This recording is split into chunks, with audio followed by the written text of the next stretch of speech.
Greetings. In this series, we are uncovering the truth about the Israeli Jews and those rotten Zionists who serve them from among the Christians. Not all the Christians are Zionists.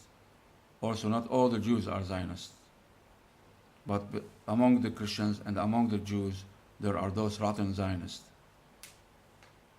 And among the Christians, those Zionists are slaves, rotten slaves to the Israelis and the Jews. So now, Sarai, the wife of Abraham, is in the hands and the arms of the king, Pharaoh. They say Pharaoh, but it wasn't Pharaoh. This is another historical lie, because there was the king of the Hyksos during those days. There were no pharaohs. Pharaohs lost to those Arabs who went from the Arabian Peninsula to next to the river for their sheep to be raised. So now the Lord placed a great serious disease on Pharaoh and his household because of the wife of Abraham. This is what the book says, verse 17, chapter 12. So Pharaoh summoned Abraham and he said, "What have you done to me?" He said, "Why didn't you tell me she was your wife? Why did you say she is my sister? Why did you lie? So that I took her to be my wife. I took her to be my wife." Do you understand? Cursing Abraham. So Sarai, the wife of Abraham, became now the wife of Pharaoh, according to the book, or the king, whatever. And this is adultery. This is not allowed, prohibited, to marry a wife of somebody. This is adultery. So Abraham lied, coward, adulterer, pimp. How many more curses? And you are cursed for cursing him. This is not Abraham. You are lying. Very well. So he gave him his life and he gave him everything that the donkeys, remember the donkeys? Okay.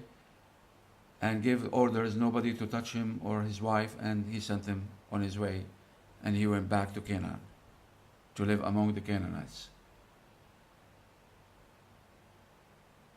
Okay. Now in chapter 13, verse 14, I think,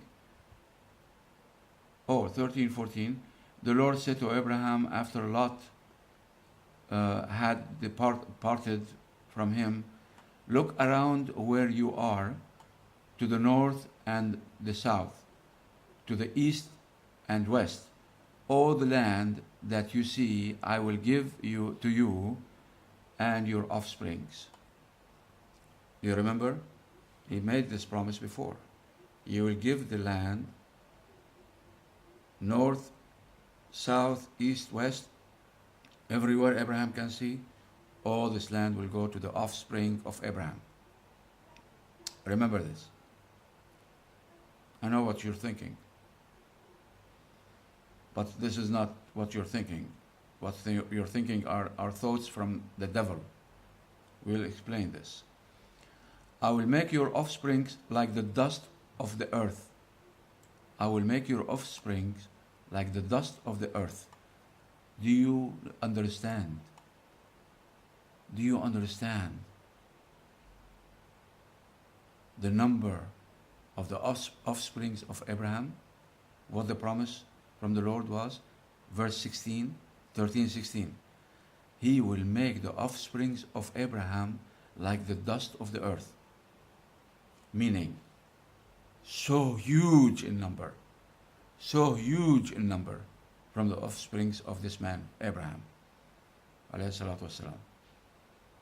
So, did the Lord fulfill this through Isaac and the Israelis and the Jews? We will see. Just hold on to your horses. So that if anyone could count the dust, then your offspring could be counted. There is no count to them. They are so huge in number, nobody can count them. Go walk through the length and breadth of the land, for I am giving it to you. So now the promise here, at this point, to Abraham. And he said the offsprings. So there is something for Abraham and there is something for his offsprings. Very well. So Abraham went to live near the great trees of Mamre at Hebron, where he pitched his tent. There he built an altar, repeating the very same words. This jerk who wrote this book, he runs out of stories. So he repeats the same over and over through the whole book, through the whole Old Testament. He keeps repeating the same and making mistakes and contradictions. Anyway, 14:17, chapter 14, verse 17. After Abraham returned from defeating Kedor Laomer and the kings allied with him, those who took Lot from Sodom and Gomorrah, they raid, Sodom and Gomorrah, and they took Lot among the captured. So Abraham came to save him. The king of Sodom came out to meet him in the valley of Shaveh, that is the king's valley. Then Melchizedek, king of Salem, brought out bread and wine. He was priest of God Most High, and he blessed Abraham, saying, all right, so I know this is not what I'm discussing today, but it's very nice to stop, take a break, and look at this Melchizedek, mentioned here, first time. He met Abraham, he brought some bread and wine, Abraham, drunkard. And the Lord in the book, in the law, he says, don't linger over wine. Don't sit with those who drink. Drinking is prohibited. This is the law. Later came in the book, Abraham is a drunkard. So Melchizedek brought some wine for him and bread. Very well. What is the story of this Melchizedek in this book? And the huge lie, the stupid lie in this book. If you go to Hebrews in the New Testament now, we are mentioned, Melchizedek in the Old Testament, but go to the Hebrews, book of Hebrews, that they don't know who wrote it, and they lie and say Paul, but they have no proof. It is written in their book. Nobody knows who wrote Hebrews. Of course, Hebrews, because of the language meaning, an Israeli, a Jew, wrote this lie, this huge lie in the book. Okay, who is Melchizedek now? Definition of Melchizedek in the book of Hebrew in the New Testament.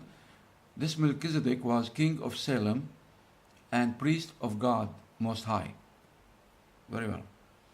He met Abraham returning from the defeat of the kings and blessed him. And Abraham gave him a tenth of everything. First, the name Melchizedek means king of righteousness. No problem. Okay. They can make up, okay, maybe it is. Then also, king of Salem means king of peace. Yeah, this is true. Without father or mother. He doesn't have a father. He doesn't have a mother. How did he come to exist? This king of Salem. No mother, no father. When we know about Adam, we know Jesus had a mother. Well, Eve had a father. She came from Adam. But this man, no father, no mother. Without genealogy. No family, no trace.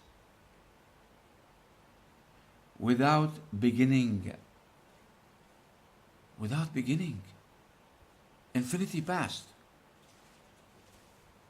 Of days, beginning of days, or end of life. He will never die. Ever living. Wow. resembling the Son of God, he remaining a priest forever.